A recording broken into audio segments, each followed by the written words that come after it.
Good morning, student. Today I will explain chapter 15 यक्ष और युधिष्ठिर, जो कि एक चित्रकथा है। चित्रकथा क्या होती है? चित्रकथा वह विधान होती है जिसमें चित्रों के माध्यम से किसी कथा को प्रस्तुत किया जाता है, उसे ही चित्रकथा कहते हैं।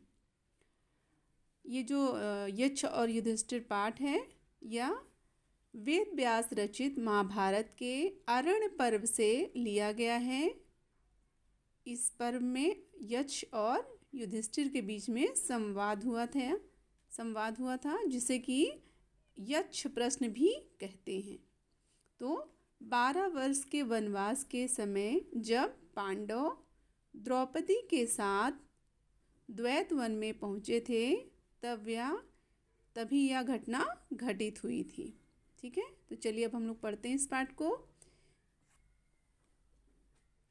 12 वर्ष का वनवास काटते पांडव जो एक दिन वन में घूम रहे थे। घूमते घूमते वो लोग थक गए। प्यास के कारण उनका कंठ यानी गला सूखने लगा। तब युधिष्ठिर ने नकुल से बोला कि तुम जाकर पता करो क्या आसपास कोई जलाशय है। तब नकुल बोले ठीक है, मैं पता करके आता हूँ। ज्येष्ठ भ्राता यानी बड़े भैया युधिष्ठिर। थोड़ी देर बाद थोड़ा सा आगे वो जाते हैं तो उनको एक जलाशय दिखता है। वो बोलते हैं कितना सुंदर सरोवर है या जलाशय है, कितना स्वच्छ यानी साफ सुथरा पानी है। चलो पहले थोड़ा पानी पी लेता हूँ। साफ जल देखते हैं तो उनका मन पानी पीने को हो जाता है। नकुल जैसे ही पानी पीने के लिए झुकते हैं, सरोवर के स्वामी कौन थे? यक्ष थे। यक्ष की आवाज़ गूंज उठी, ठहरो, यह मेरा सरोवर है। पहले मेरे प्रश्नों के उत्तर दो, तभी तुम यहाँ का पानी पी सकते हो। नकुल यक्ष की बात अनसुनी कर देते हैं और पानी को पी लेते हैं और वहीं मूर्छित होकर गिर पड़ते हैं। ठीक है, उसके बाद युधिष्ठिर, सहदेव जाकर पता करो कि नकुल अभी तक क्यों नहीं आए। सहदेव बोलते हैं जो आज्ञा, अभी जाकर पता करके आता हूँ। ठीक है, उसके बाद सहदेव भी आगे जाते हैं। नकुल तुम यहाँ पर सो रहे हो, और जाते हैं तो देखते हैं कि नकुल वहाँ पर लेटे हुए हैं। तो बोलते हैं नकुल तुम यहाँ पर सो रहे हो, अच्छा पहले मैं अपनी प्यास बुझा लेता हूँ, फिर नकुल को जगाता हूँ। वो ये ऐसा मन में सोचते हैं। ठीक है, और फिर वो क्या करते हैं, सहदेव भी यक्ष की चेतावनी को ध्यान से नहीं सुनते हैं और वो भी पानी पीते हैं और अचेत होकर वहीं पर गिर जाते हैं यानी मूर्छित होकर गिर जाते हैं। इसके बाद सभी भाई आते हैं। सहदेव के बाद भीम, और भीम के बाद अर्जुन भी सरोवर के निकट आते हैं और जो यक्ष था उनकी चेतावनी को अनसुना करते हैं, पानी पीते हैं और अचेत होकर यानी मूर्छित होकर गिर जाते हैं। थोड़ी देर बाद युधिष्ठिर सोचते हैं कि यह क्या, अर्जुन भी नहीं लौटे। हे प्रभु, कहीं मेरे भाई किसी विपत्ति यानी समस्या में तो फंस नहीं गए हैं। मुझे इसका पता लगाना पड़ेगा। ठीक है, फिर वो भी आगे बढ़ते हैं और सरोवर के पास पहुंच जाते हैं। पहुंचने के बाद ये सब यहाँ अचेत पड़े हुए हैं। बोलते हैं कि ये सब यहाँ अचेत यानी मूर्छित पड़े हुए हैं।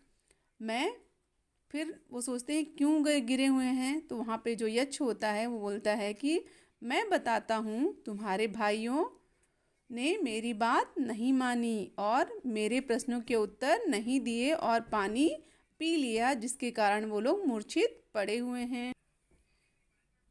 ठीक है, युधिष्ठिर समझ जाते हैं। युधिष्ठिर को सारी बात समझ में आ जाती हैं और वो कहते हैं कि ऐसा है तो आप प्रश्न पूछिए, मैं प्रश्नों के उत्तर दिए बिना पानी को नहीं पीऊँगा।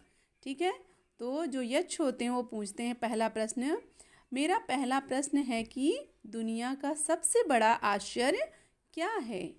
तो युधिष्ठिर बोलते हैं कि सबसे बड़ा आश्चर्य यह है कि सब हजारों को मरते हुए देखते हैं, लेकिन फिर भी जीवित व्यक्ति सोचता है कि वह नहीं मरेगा, यानी मरेगा नहीं। ठीक है। उसके बाद फिर यक्ष पूछते हैं यश प्राप्त करने का एकमात्र उपाय क्या है? तो वो युधिष्ठिर जवाब देते हैं दान। फिर पूछते हैं आकाश से ऊंचा कौन है? तो युधिष्ठिर बोलते हैं पिता। ठीक है।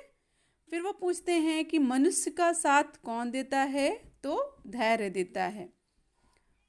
फिर यक्ष पूछता है कि मन से मतलब घास से अधिक फैलने वाली वस्तु क्या है? तो चिंता। वो बताते हैं क्या होती है? चिंता होती है। वायु से भी तीव्र गति से कौन चलता है? तो युधिष्ठिर बताते हैं मन। कौन होता है? मन। भूमि से बड़ा कौन होता है? तो भूमि से भी बड़ा कौन होता है? माता होती है। फिर उसके बाद कहते हैं किसे त्याग कर मनुष्य सबका प्रिय बन जाता है? तो वो बोलते हैं अहंकार को त्याग कर मनुष्य सबका प्रिय बन जाता है। उसके बाद यक्ष पूछते हैं किस चीज़ के खो जाने का दुख नहीं होता? तो युधिष्ठिर बोलते हैं क्रोध। फिर उसके बाद वो यक्ष पूछता है कि विदेश जाने वाले का कौन साथ देता है, यानी उसका सच्चा साथी कौन होता है? तो युधिष्ठिर बोलते हैं विद्या। ठीक है। उसके बाद फिर प्रश्न पूछते हैं, यक्ष प्रश्न पूछता है कि सर्वोत्तम लाभ क्या होता है? तो युधिष्ठिर बोलते हैं आरोग्य। ठीक है। फिर बाद में पूछते हैं, देखिए फिर उसके बाद क्या होता है, सारे प्रश्नों के उत्तर युधिष्ठिर दे देते हैं। तो युधिष्ठिर यक्ष बोलते हैं युधिष्ठिर मैं तुम्हारे उत्तर से क्या हुआ हूँ? बहुत प्रसन्न हूँ। मैं तुम्हारे किसी एक भाई को जीवन दान दे सकता हूँ, बोलो किसे दूँ? ठीक है। क्योंकि युधिष्ठिर जो थे वो धर्मराज थे, उन्होंने बोला कि नकुल को। ठीक है। तो यक्ष यह सुनता है तो बोलता है नकुल को ही क्यों? तो युधिष्ठिर बोलते हैं कि मेरी 2 माताएं हैं, कुंती और मद्री। ठीक है। मैं कुंती का एक पुत्र जीवित हूँ, इसलिए मैं चाहता हूँ कि मद्रिका माता का एक पुत्र भी जीवित रहे, वह भी पुत्रवती रहे, इसीलिए मैं नकुल का जीवन चाहता हूँ। फिर वो युधिष्ठिर यक्ष बोलता है कि मैं तुम्हारी उदारता, ज्ञान और न्याय की प्रशंसा करता हूँ। तुम वास्तव में धर्मराज हो। तो वो बोलते हैं यदि आप प्रसन्न हैं, युधिष्ठिर बोलते हैं कि यदि आप प्रसन्न हो तो कृपया मेरे भाई नकुल को पुनर्जीवित कर दीजिए। ठीक है। फिर यक्ष बोलते हैं, क्या बोलते हैं? युधिष्ठिर मैं तो तुम्हारी परीक्षा ले रहा था, मैं तुम्हारा पिता हूँ, तुम्हारे चारों भाई जीवित हो जाएंगे। तुम जानते हो जो धर्म की रक्षा करता है, जो धर्म की रक्षा करता है, धर्म सदैव उसकी रक्षा करता है। इसलिए हमें क्या है, हमें हमेशा धर्म के मार्ग पर चलना चाहिए। तो हमें इस पाठ से क्या शिक्षा मिलती है? हमें इस पाठ से यह शिक्षा मिलती है कि हमें ज्ञानी, उदार और न्याय का पालन करने वाला होना चाहिए। ठीक है। Have a nice day.